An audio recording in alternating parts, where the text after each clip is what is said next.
It is episode 13 of the best team in Madden. Most feared is done. A lot happened. It was a great promo. One of the best, not the best, but one of the best. Let's take a look at our final team from it as we prepare for season update, Thanksgiving, and Blitz. If you're looking to build the best team in Madden, make sure you head over to MMOEXP.com to avoid the packs and save some racks. Use code CC for 5% off. The link is in the description below. Fastest coins, cheapest coins. Use code CC. We'll see you guys on the sticks. 5% off. Be great. Hey, what is going on, Madden family? We are here, and you may hear it. I mean, I hear it. The voice. It feels a little shot today after this weekend of the ups and downs of the Braves games, and it is what it is. Thank you guys for tuning in. I greatly appreciate it. But it is time to talk about lineup updates, team updates, all of that sort of stuff. Let's just get into it. We can hit a like goal, 500 likes, sure, whatever, it is what it is. One of the big things I want to mention here is that while I played with this team with a lot of most feared cards, I didn't use the strategy cards. I just didn't want to, okay? For whatever reason, I didn't want to. But here is the squad as we sit today. Now, you will see Plaxico and you will see Troy P. And I only played with him very, very little just to finish off Weekend League. So I'm not going to give too much of an assessment on those guys just yet. We'll probably do that next week as we get, a good amount of games in with them. One of the big things that we obviously got here was this Marshawn Lynch. Did he do a lot for us? I mean, not really, but we didn't try to have him do much. The great thing about this card is he gets every team chemistry and he gets fullback as a secondary. We could always use some more fullbacks. We know that. So we put him in there. Did I use him? No. He returns kicks. That's about it. Other cards, Gronk. I actually really like Gronk. I know he's not the fastest tight end, but for blocking and all that, he does a really good job. Randy Moss, Brandon Marshall, obviously still using them considerably, like a ton. And we did bench Jerry finally. Now Jerry's been absolutely amazing for us, but I wanted to try Plax. So that's where our head is at. Very surprised throughout this entire promo that we did not get another actual hot route master quarterback. We just didn't. I don't know why. I don't know what they were thinking or doing, but they didn't do anything like that. So one at some point is coming. Is it still going to be Marino for us? Probably. Dan's probably going to be the guy for another month or so. On the team, still obviously Derrick Henry. All that. Now we did have to change our abilities around to accommodate, because one of the downfalls, the pitfalls of this promo was the receivers. Did we get good receivers? Absolutely we did. They're all like the same card though. Randy Moss, DK Metcalf, Brandon Marshall, Plaxico Burress, even T.Y. Hilton, all super similar cards. And the downfall for all of them was their archetype. Now, none of them were route runners. So while a lot of times you think, oh, well, that means that you can't get, slot apprentice is cheap, which is true. But the big thing to me is I like having route tech on 2 receivers. And because of that, having to use 2 physical receivers for it, route tech we see here is 3 AP. And so because it was 3 AP, we had to cut AP elsewhere, because instead of it being 4 normally like we had with, say, Rice and Ryzen, no, it's 6. So again, just a slight downfall for the whole idea. So we had to, remove some offensive line abilities. Good, bad, better, I don't know, but that's exactly what we had to do. So it worked. Did our offensive line struggle a little bit more? Maybe. I kind of like All Day. I like Secure Protector. I like them as abilities, but trying to fit in all this AP is really, really, really difficult. So, I mean, is it okay? Yeah, I think that this is still smarter. Much smarter. Now, as we look at defense, I was, sort of conflicted in what I wanted to do defensively. We had pulled JC Horn, and I wanted to use JC Horn. But I couldn't find a way to make him fit. I didn't want to pay 300,000 coins for his power up. So we got rid of him. Okay.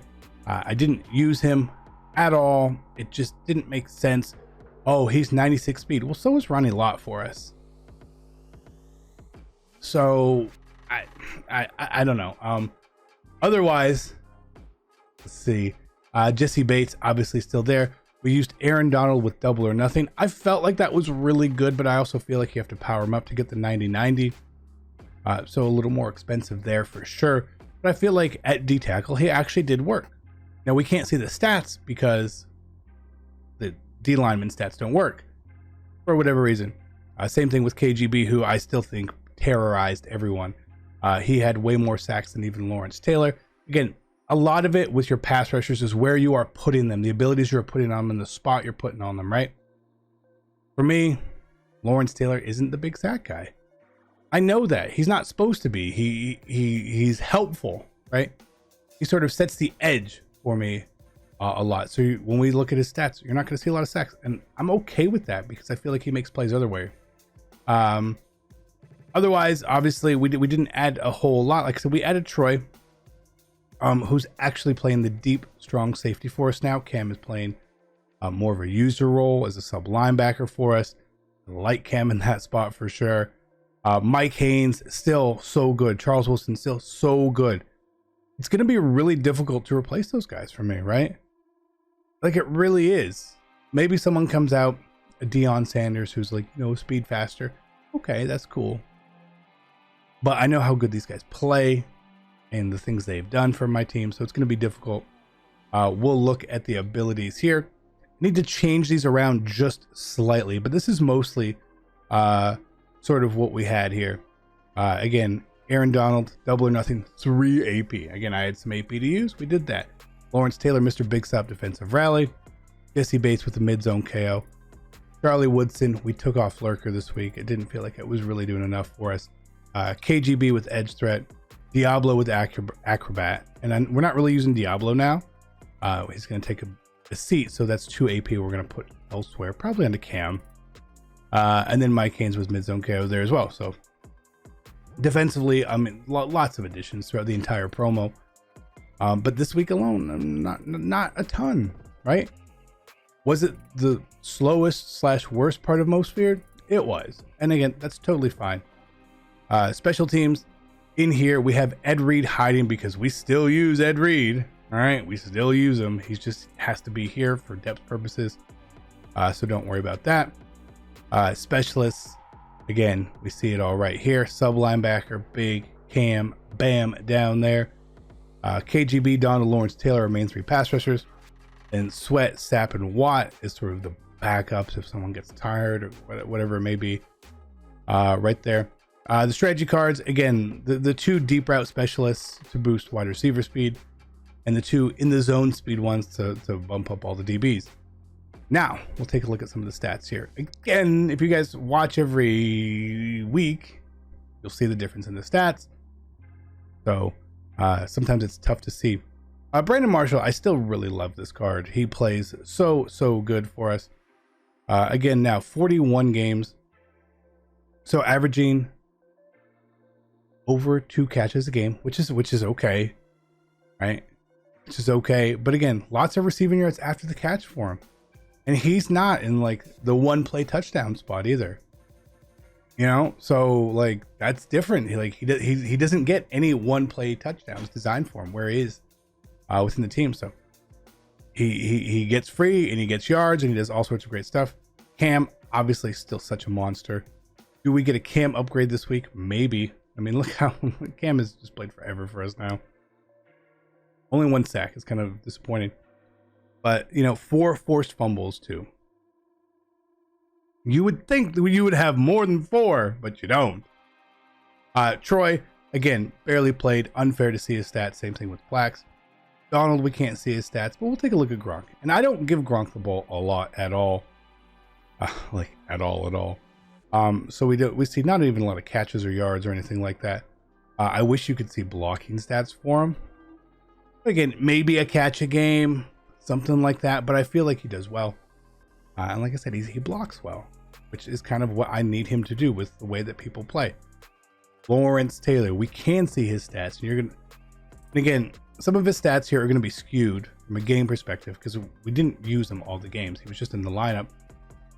So lots of tackles, but again, the tackles for loss is really important to me. Yeah, 5 sacks, it's not a lot. 18 tackles for loss is good. That means he's getting into the backfield at certain points, which is good.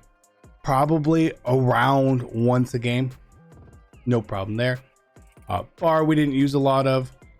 Moss, obviously, his numbers are always kind of going to be great for us. But Jesse Bates, again, still love some Jesse Bates here. 10 picks, 6 for touchdowns, plays well, does a lot. Love this card still. He plays great for me, and he's in a hard flat a lot of times. Now, let's take a look at these guys. The corners, I feel like the corners played really well. Sometimes, they give up stuff. Sometimes they don't. Charles Woodson, 18 picks. Not bad. Not bad. I like Charles Woodson. It's going to be hard. It's going to be real hard to get rid of that card because he's a physical corner too. And I love that aspect of him. Derrick Henry did actually fumble this weekend as well. How disappointed is that? Fumble number 3 on his 760 carries. I don't know. Derrick Henry's great. Let's take it Ronnie Lott. And again, Ronnie Lott for me plays an outside third so often. So some of his numbers are going to be a little skewed. But again, a couple picks, couple forced fumbles, couple of little things that you want to see from him. Again, he plays fine. He gets in position. Maybe he's a little small, maybe, and that's okay. Ed Reed, again, who is a blitzer for us. So again, his numbers are going to look a little skewed here with tackles for loss, sacks, and all that. A couple forced fumbles. Still, again, he's doing exactly what I need him to do. Just fine. Could we replace Ed Reed with someone? Yes, we could. If I replace him with anyone, it would probably be Ronnie Lott at that point. And then Mike Haynes, who has just been around forever. Look at these numbers. Does a little bit of everything. Again, really hard to get rid of this guy. Even though his stats, he's lacking a little bit in the speed. 94 speed's not 95 or 96 where a lot of players are now. I can't complain about that. His speed doesn't really affect where we put him in games as well. So love the way the team is playing. Anytime something bad happens, it's my fault. I did have way more fumbles this weekend than normal, but we're going to finish top 75 for the week in Weekend League. We played 2 guys who I felt like really, really good players. And we lost those games. Again, totally fair. I have no problem losing to someone I always feel is better than me. And then a lot of the other games we lost to players where I feel like, I'm not going to say I should have won, right? But I'd be honest, I feel like I should have won, right? Is it because I got screwed? No. Is it because something happened in the game? No, it's just kind of, I feel like I should have won. I should have played better potentially, made the one play or one thing happen. Doesn't matter. I'm not going to blame the game for what happens. I'm going to learn. I'm going to try to get better at it. I know one of our losses we avenged immediately after. Again, I learned from the game. And that's really, really important. Now, again, lots coming up this month. It's obviously a huge content month, so I'm really excited to go through it all with you guys. I got to stop talking. I'm going to pass out. Either way, I love you guys. Be great. I'm out. Peace.